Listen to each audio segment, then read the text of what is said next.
Okay, couple of things. The AAW has offered, has a new program. Is it too low? Yeah. Good. That's good. Better? Okay. They're offering free 60-day memberships. So if you're interested in just the AAW, just to see what they do, they've got a great website. There's lots of videos, lots of really good things in there. Forums, all kinds of things. You can go online. It's woodturner.org. Does that move too hard? And, No, I See loosened if it you up. loosen this up, loosen it so you can and go down, join, and then you can tighten it back up again. Okay, I just for nothing loosened for this. That a way, couple yeah, months that to one see goes the if other you way, like so. it. Membership is, Looks good. I think it's $55 a year. If you want to get the hard copy of their bi-monthly, is it bi-month? Well, No. every 2 months. 60, if you get the magazine hard copy. Oh, is it? Okay, all right, yeah, then maybe they raised it this year, but, great organization. One of the things that they've done is they offer scholarships for AAW members, and we had 3 people who were interested and asked if they could be, if we could try to get them into that program. We have about 22 or 3 or 4 Okay. members of the club who are Yeah, okay. members of the AEW, so we qualify for one scholarship. And so we put the names in the hat, and Steve Payne was selected, and so we put his name in. Hopefully he'll be able to go to either Arrowmont, John C. Campbell, or Anderson Ranch in, I think it's Colorado. Snowmass or Aspen or someplace up in the mountains in Colorado. So at least Steve will keep his fingers crossed. You can be sure of that. One of the other things, I went down to Arrowmont a month ago. That's why I wasn't here at this meeting, to a week-long seminar that was put on by one of the guys in the Detroit club. And so, did everybody get the little announcement that we're going to try and do a little day trip tomorrow down to the Detroit club? Because Steve said he thought that there were some that didn't that announcement didn't go through. So right now it looks like there's 5 or 6 of us that are interested in going down. Good. It's really a good club. I know that Ken Post is a member down there as well. Goes down probably, I would think, once or twice a year, I would guess. But when I was down there, I was talking with their president, and we've talked about the idea of exchanging demonstrators. They've got a lot of really first-class turners, and they're kind of excited about the idea of coming up here and doing some demonstrations for us. So we'll have to talk about that, but I think they might be able to up the game a little bit. They've got I'm going to guess there's probably 20 or more people that are really first-class turners down there, and it sounds like they have some pretty good demonstrators, and they've got a cadre of things that they've done over the past 3 or 4 years. So we'll see what we can work out on that note. If anybody is interested, we're going to be leaving from the parking lot there on the Beltline and I-96 about 10 o'clock tomorrow morning.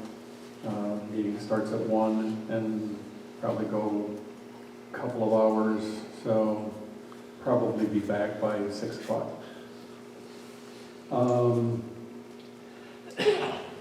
Let's see. We have.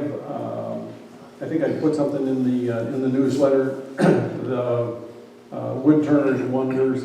If anybody's interested in getting things from them, they have this light and a variety of other things. And they got a program now that if you mention the fact that you're a member of this club, after $500 total, we get, I think $50 or $100 of gift certificates, which we can use on the raffle and that sort of thing. So it's just a program that they're trying to give back to clubs, which is great.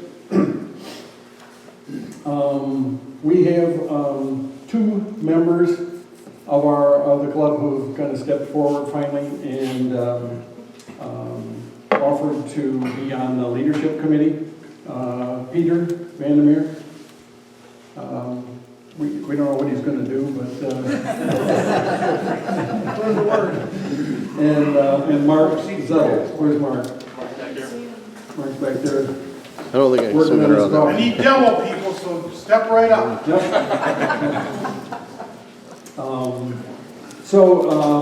And we've got, I'll be leading the leadership committee, I believe, and I don't know who else is leaving, but anyhow, can I have a show of hands for all of those who are in favor of Peter and Mark being on the leadership group? That's usually not the way you do it. Usually they wait till they're not here and then you don't, then you tell them they're going to be. That's everywhere. One of the things that we're starting to see is that, especially for the treasurer and membership, it's really hard for one person to handle that job, and if they're not here in any one of the months, it's a real problem. And so we're trying to get somebody to back up both of those positions. And there was one. You're going to also need a backup for the library. Yeah, and the library, that was the other one. Because so if you'd be interested in working with Dave. And we don't even know who's going to be treasurer at this point in time. The leadership group will have to kind of work through that. But having someone to help is going to really be important, and just so somebody can, I mean, Phyllis is sitting there going, yeah, that's the truth. She threw up her hands a couple of years ago. There's just a lot, especially at this time of the year when dues start to come, people start paying dues for the next year and that kind of thing. If you've got two people, it just makes things just a lot easier. So sure would appreciate if somebody would be willing to help on those two positions. You can just mention it to me, or you can talk to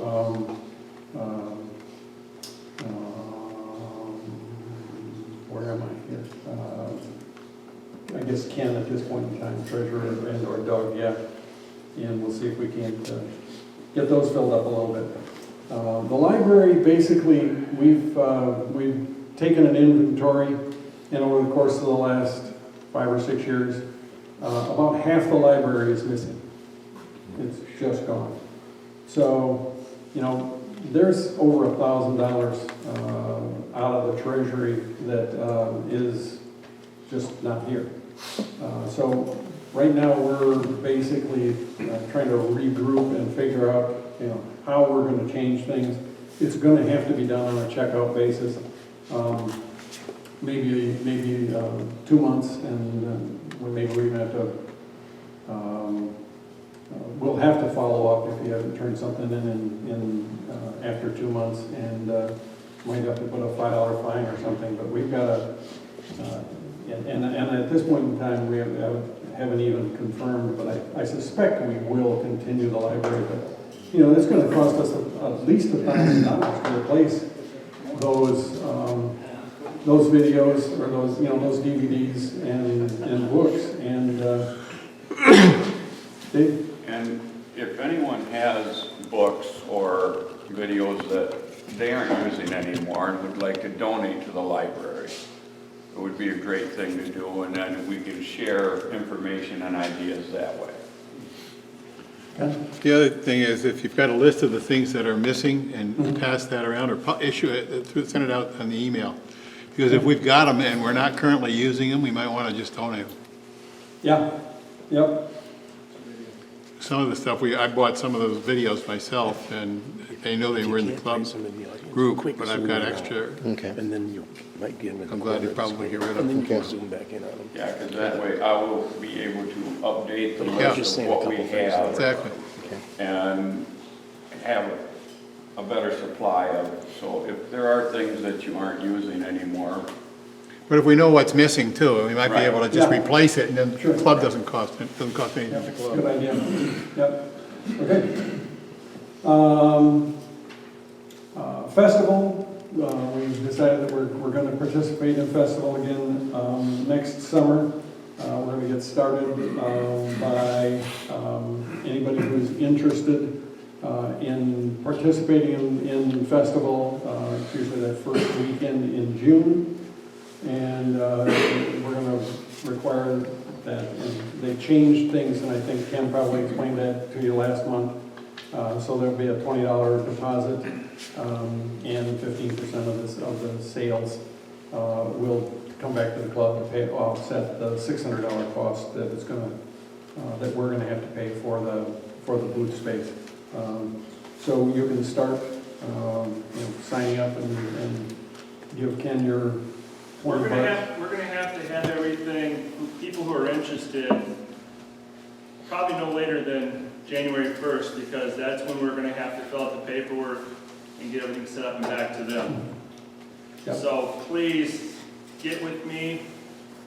If you're not prepared for the 20, let me know when, and we got to make sure that we're gonna have enough people that are actually gonna be committed to participate to make this worthwhile. There's a lot of other setup stuff that we're going to have to do. For anybody that wasn't here, I'll hit it real briefly. We're going to be collecting our own money. We're going to be paying our sales tax. Festival is not taking care of that for us anymore. So that is going to be an extra burden on our part. As far as working the booth, we may have to structure that a little bit differently too, to be able to keep people flowing through there, having to collect money and stuff like that. So that will come. If anybody's interested in working with me on this, please get with me. I think it's going to take a lot of legwork to make this happen, but I think it is a worthwhile cause for this group to pursue. So we just don't want to make it a burden on the guild itself, so that's why we're trying to restructure a little bit. Sorry. Ken, Yeah. is there a minimum number of people who have to sign up before we commit? We really haven't discussed that. It'd be a shame to spend $600 and only 3 people took part. Well, we won't do That's why we need to have this That's why. no later than January 1st. Because at that point, we can make a educated decision of whether it's worth to pursue or not. Are we gonna have like $20 to sign up? Yes. Yep. Okay. Didn't you have a show of hands last month with people? It looked like there was about 10, 15 people last month that was interested in participating. Now we need them to step forward and commit. Can we have a show of $20 hands again? and the rubber's on the road. I'm sorry? Can we have a show of hands again right now? Sure. So, Yeah. We should. all right, I'm gonna hunt you guys all down. No. Come see me, please. Great. Okay. Dues are, we've got a $5 discount if you pay dues before the 1st of January. And so those are, we're accepting dues beginning today or last week actually, I think, or last month. Pardon? 20 in January, then it'll be 25 and $30 for a couple. So, next month, the club challenge is not really a club challenge. The whole idea was to just bring something that you've made that you're going to give to someone for Christmas. So, if you're working on something and you would like to share it with us, bring it next month. Anything anybody else has that they wanna bring up and discuss? Yeah, the guys that's one that wants to deal with this Rose engine, they're gonna have to get with me about it, and probably today.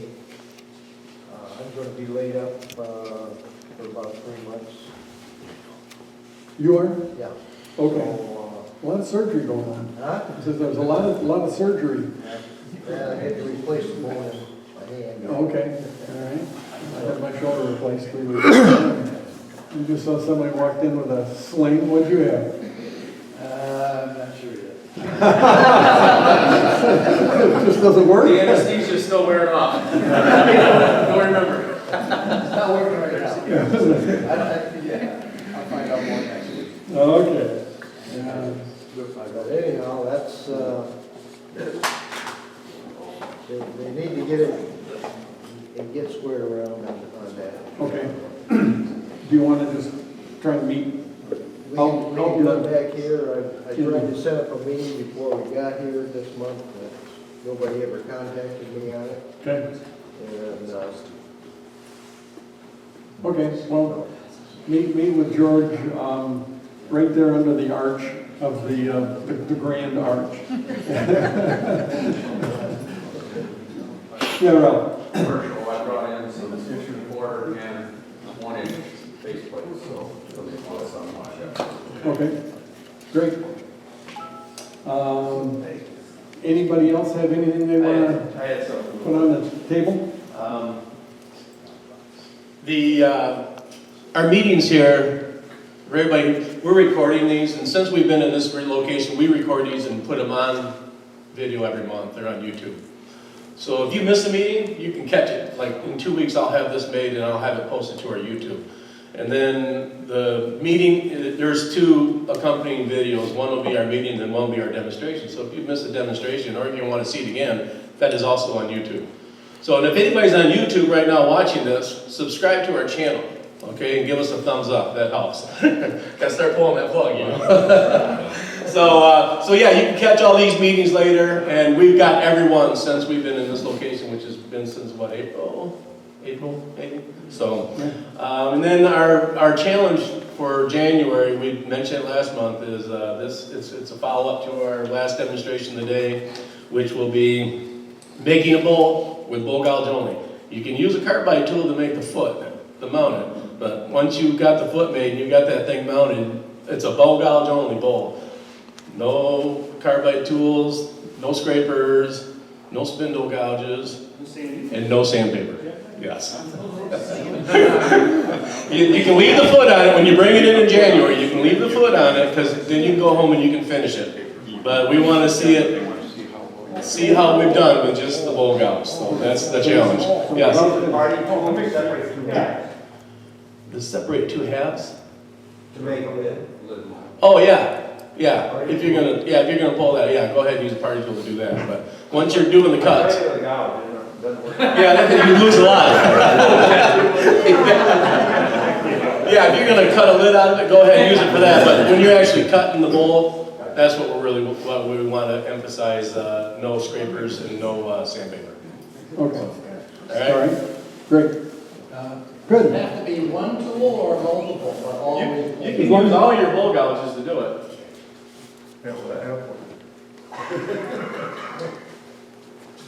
Well, if you don't have a bowl gouge, talk to one of the guys, one of the people in the club, get together and turn a bowl at their place.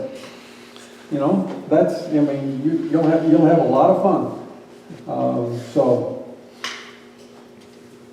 we're going to try and push a few of you, push their comfort zone. Anything else? We still gonna do the sale next month, Pardon? December meeting? We're still Oh. gonna do the sale, right? Okay, yeah. We'll put that in we'll do the January or the December, bring an old tool or anything that you want to get rid of, and you can sell, Just swap meet. just a swap meet kind of a thing as well. Buy a table saw. Bring a picture of it. Bring a picture. If you would like it, go for it. If you don't like it that company, don't sell it. Well, I thought you wanted it. No, I got one.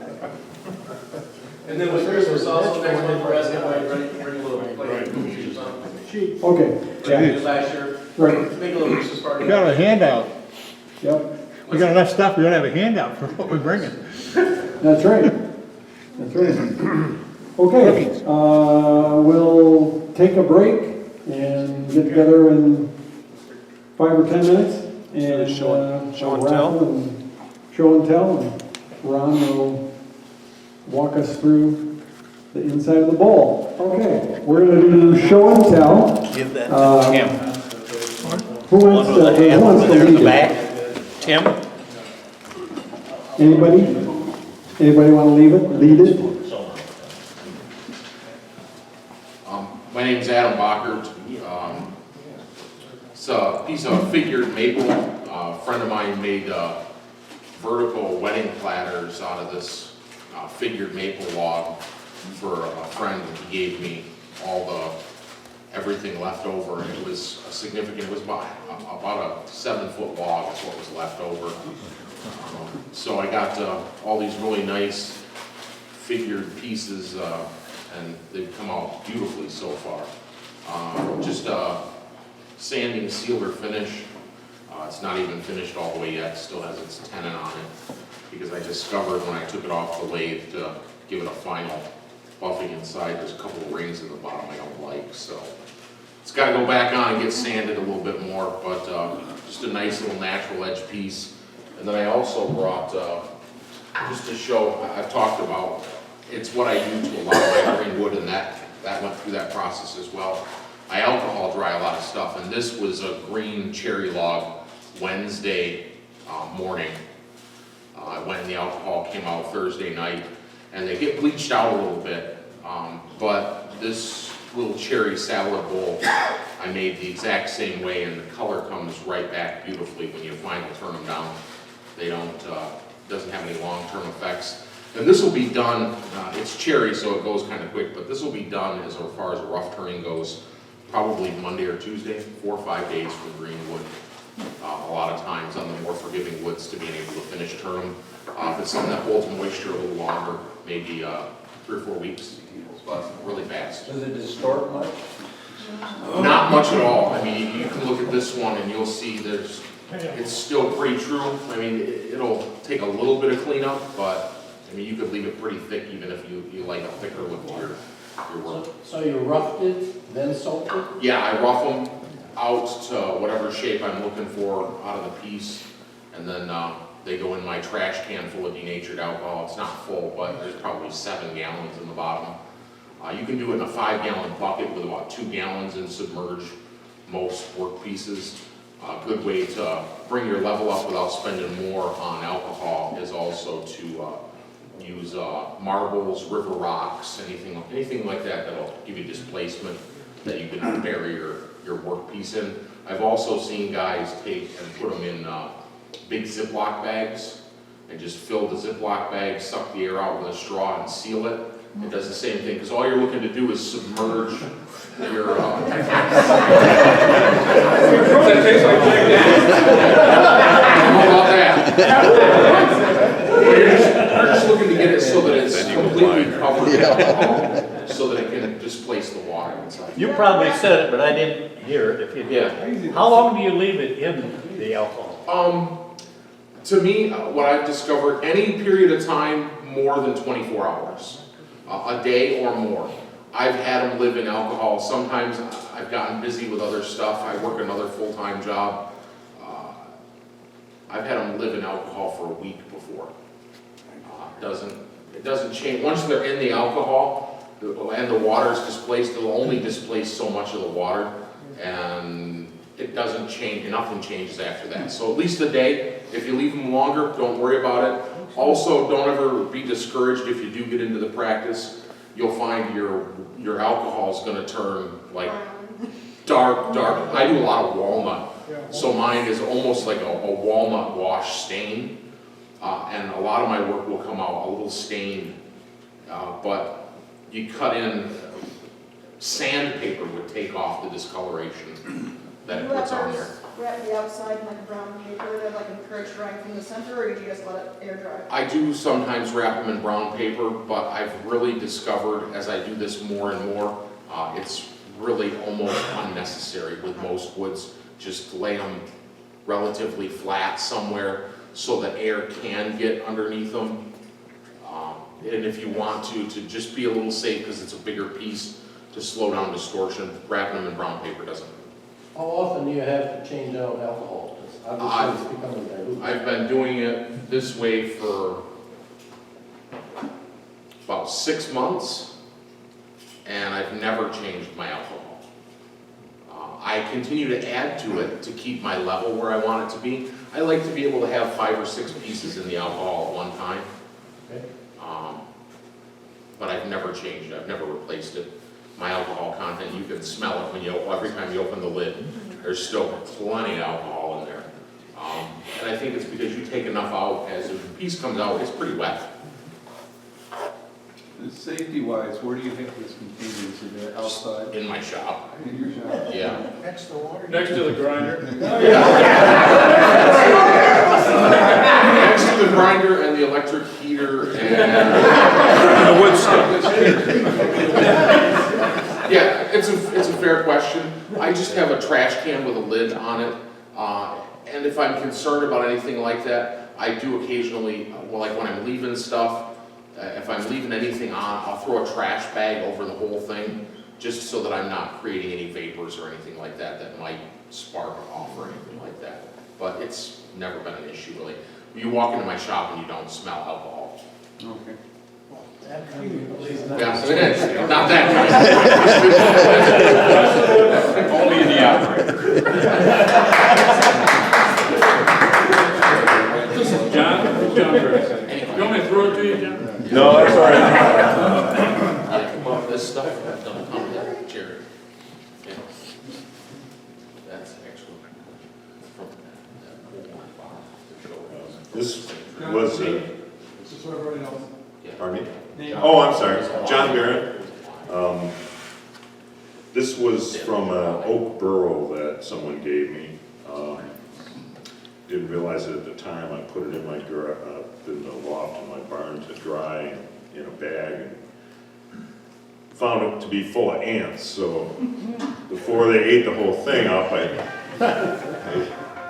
knocked them all out of there and took my torch, and then I went over to Ron's to get some advice in what direction to mount it and cut it, and Ron was kind enough to cut the burrow out of cut the blank out for me, and then this is the first thing I did with my Carter hollow roller I bought this summer, and it was a little bit nerve-wracking getting all these voids and listening to that thing chipping away, but I got the wall pretty much down about 1/4 of an inch all the way around this piece. So it has about 3 coats of white hand white poly, satin poly. Nice job. Thank you. Did you wrap the outside of it with tape or anything? No, I didn't. You know, this thing was so hard. I was constantly having to resharpen the bit. It was tough for a little while. It was very dry and hard. I was nervous because of these voids, and I was afraid it'd catch something and just blow it up. So I went so far with it and chickened out to try to smooth out the inside. Thanks, John. And the walnut bowl? Oh, that's Take this off. I think it's making it grainy. When you look at it, it's not as clear as yellow. It's one segment.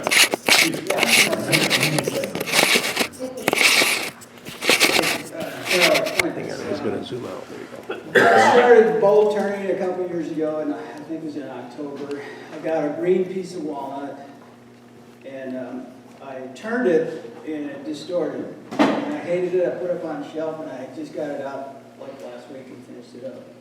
And I was surprised how well it turned out. But I was ready to put it in the fireplace. What kind of finish is on there? It's really nice. That's just a white pine gloss poly. Okay. Pretty simple, but I really like that stuff if you want it shiny.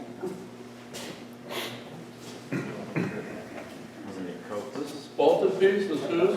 That's mine.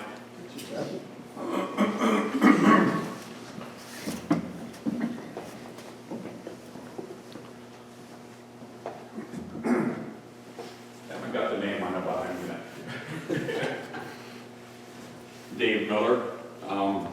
I was cleaning up around my yard because as I've been going here and there, I'd pick up logs and set them out, and the wife had let me know that the side of the house needed to be cleaned back up. So when I did, I cut this log in half, and I noticed that grain that it had, so I said, well, I've got the other half to do yet.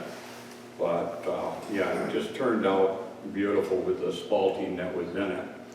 And then we were over at her friend's house, walking through their 35 acres, and there was he's got burrows on almost all of his trees out there. And as we were walking through, there was this cherry limb that was laying down with a burrow on it, and we just snapped that off and brought that home and made this little gem for the wife. And, actually, I made it, and then she said that's for me. So. He's calling me on all of this. All right. Bugs will eat up cherry in a very short period of time. Yes. If they lay on the ground, they're gone. And this is Ralph.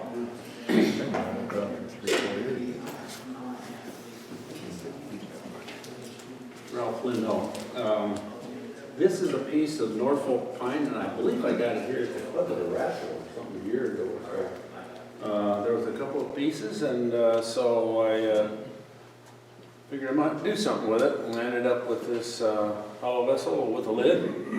That's a continuation of the bottom part of the bowl, and there it is. I finished it with I think about 3 coats of white bond poly.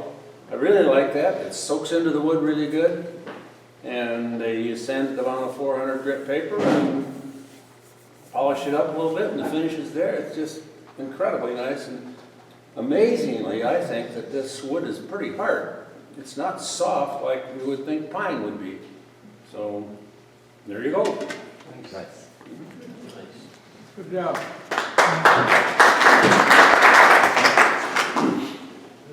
And who we got here? Oh, John Marquardt. How much of this did you do? Just your name? I guess so. This was an offcut of a piece of good wood. What's your name? John Marquardt. Oh, okay. I thought maybe he had. I had this chunk of wood that I was going to throw away because I got the good piece out of the chunk, and this was just left over. And I thought, well, I'll practice. So I started out, I'm going to make it using one tool. But then I'd seen a picture, and I thought, no, I'm going to make it into with a lid on it. And so it no longer became one tool, so I ended up sanding it. It's just some pretty figure in it. Someone at work saw it and said, oh, you can set your rings on the top. So all of a sudden, that added value to it for me and for her. So just a piece of junky old maple, I guess. And it's not what it is, it's what it became. What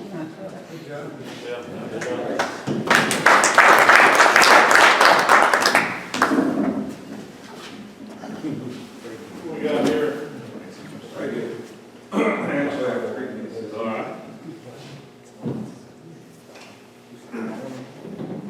I'm a brand new wood turner, Fred Rayner, and this is a piece that came off a fire pile.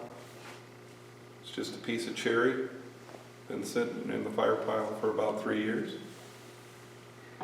This is another piece, spalted maple, piece of firewood that got saved from the fire. And then this piece is a piece of mahogany. It's a nice piece of wood. And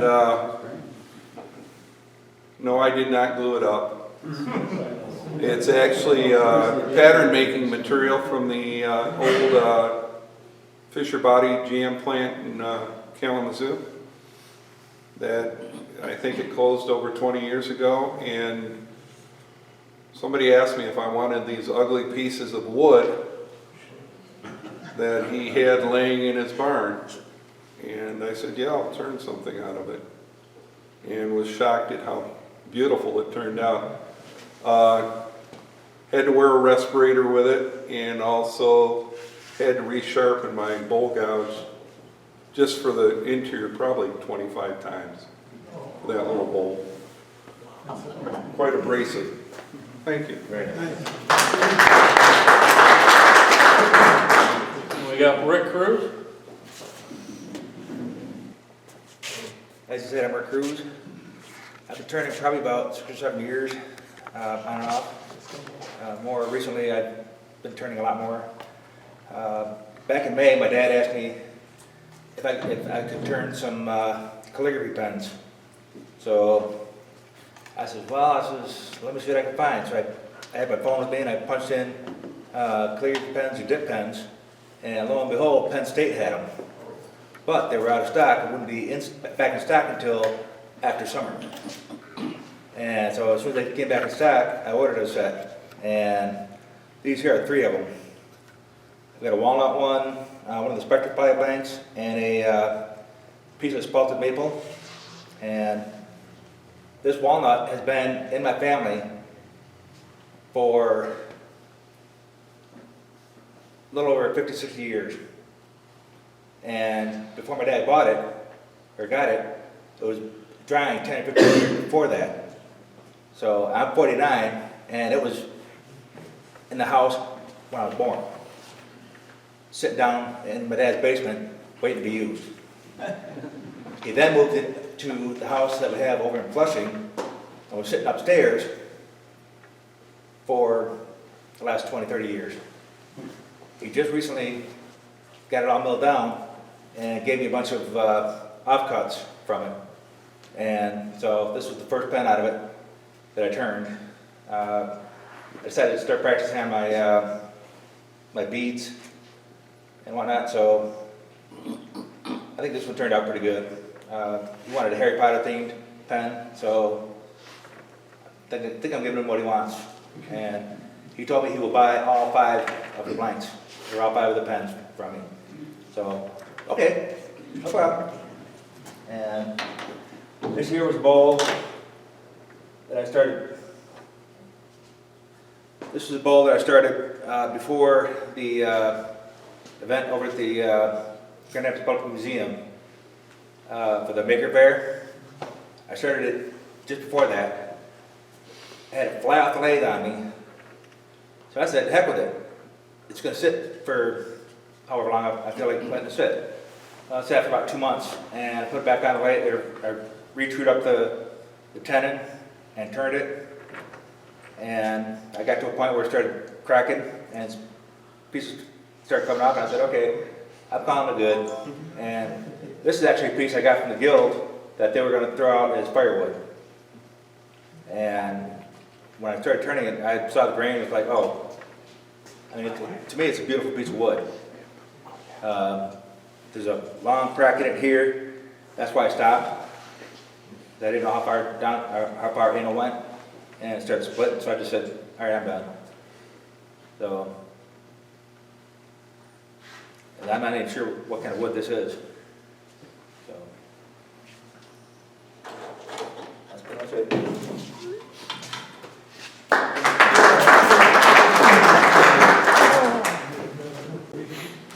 I guess we're down to my pieces. This is Alumilite. It's cast in PVC, copper, Dutch metal, which is fake gold, fool's gold, and real silver.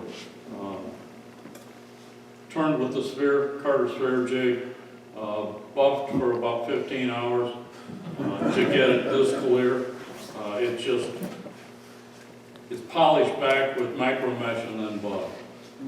It's more time in buffing than anything. Is it croquet or what? Yeah. This is a bigger croquet ball or a bocce ball. In 1962, JFK had recommended that we put a man on the moon. That speech was given at Rice University in Houston, Texas. April 15th of this year, President Obama said we need to put a human on Mars. And that was really the inspiration for this. Along with that, this has been entered in the 2017 AAW Spheres 2 competition. Now, there's already 30 people been invited. They're only going to accept 4, 5, or 6 other spheres. So I've also bought a Powerball ticket, okay? I've got the Star Wars ship in it. I've got 3 or 4 or 5 ball bearings in it. The gases that come up from it were micro powder, and I had micro powder scattered around on the floor, dyed. This is probably 40 hours of buffing to get it this clear. Again, sanded back with micro mesh to 12,000 and off to triple E, white diamond, and then polishing. This was just so much fun. I had another spaceship out here I tried to suspend. It wouldn't support it, so it ended up getting turned away. I turned away about half of a ball bearing here. A little hard on carbide tools, okay? But this is a lot of fun. Last night I cast another piece about this big, but I used 24 karat gold flake.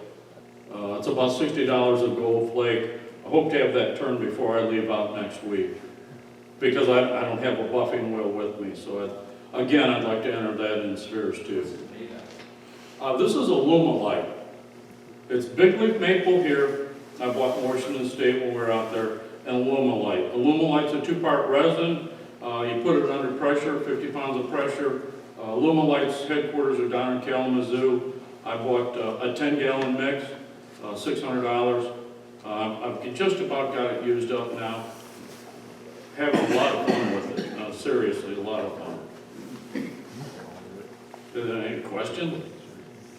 It's top heavy. This is the problem. It will actually flop over. If I get it on this device, the stand, it will roll over. It almost rolled off on the floor. I hired a professional photographer to take photos of this, of both of these pieces. So when I submitted them, I had high quality photos.